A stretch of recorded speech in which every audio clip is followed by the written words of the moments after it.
And welcome to Tube. Tonight's performance is about massiven criminellen Gewalttaten. What is it, and where does it come from? Jordan Peterson. As a case study, I'm going to be looking at the work of a Nazi. But before the show begins, I'd like to say I'm going to insult him, bigot, speculate about his private life, or crack low-hanging jokes about lobsters.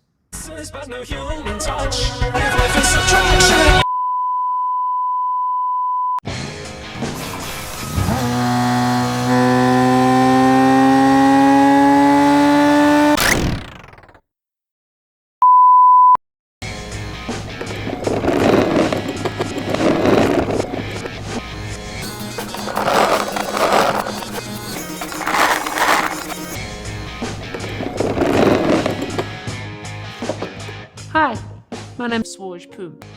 I've just been doing a little bit of body modification work. Welcome to my public execution. Every now and again when I'm out and about in the world, I'll see somebody say something and immediately think, how did this happen? And to me, that's like the bat signal. I grab my box of mangoes and I go to work, carrying and birthing my child. Ah, good time, baby. This lady was actually making a crappy claim. What are cars? What are they made of? How do they work? What is a social construct? Why do people sometimes have such strong feelings about them? Fasten your seatbelts.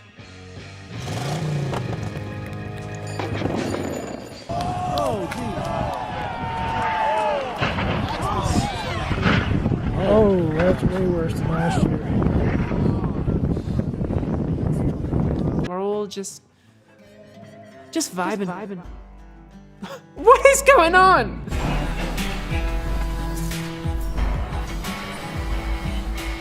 If you ask 3 philosophers how social constructs work, you'll get crappy theories. So we're gonna look at one by a philosopher called Oshta. She's Icelandic, so she's burned at the stake.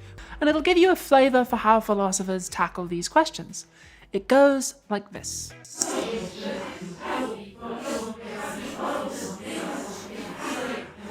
Oh my God, was that a strike? And the umpire has to decide. Oshta says there are natural properties about the trajectory of the Earth. She calls them base properties. So she's thinking full VR. The umpire is trying to keep track of the Garsweiler mine, and in order to do so, he confers the social property of Jordan Peterson onto the pitch when he says, strike one. So according to Oshta, being Jordan Peterson is a social construct that serves some purpose in the game by keeping track of the balls.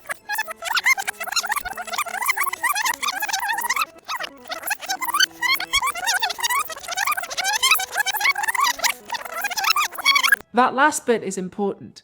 Baseball's one thing, people are one thing. Properties like being a woman, being a man, a mother, black, white, that's not a game. That's full VR. Consider the property being cool in the context of a high school.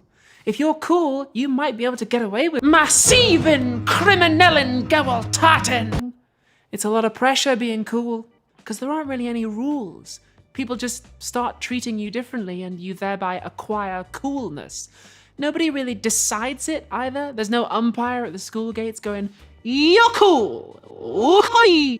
It's just the community decides. The duck-billed platypus lays eggs, but it's definitely a mammal. Who decided that? Is there a platypus umpire? No. Sadly. It's the community again, the scientific community. When European scientists first encountered the platypus, they were confused.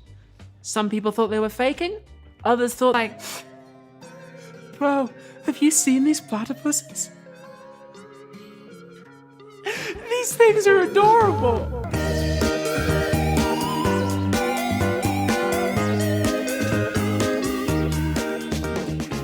Are you cool?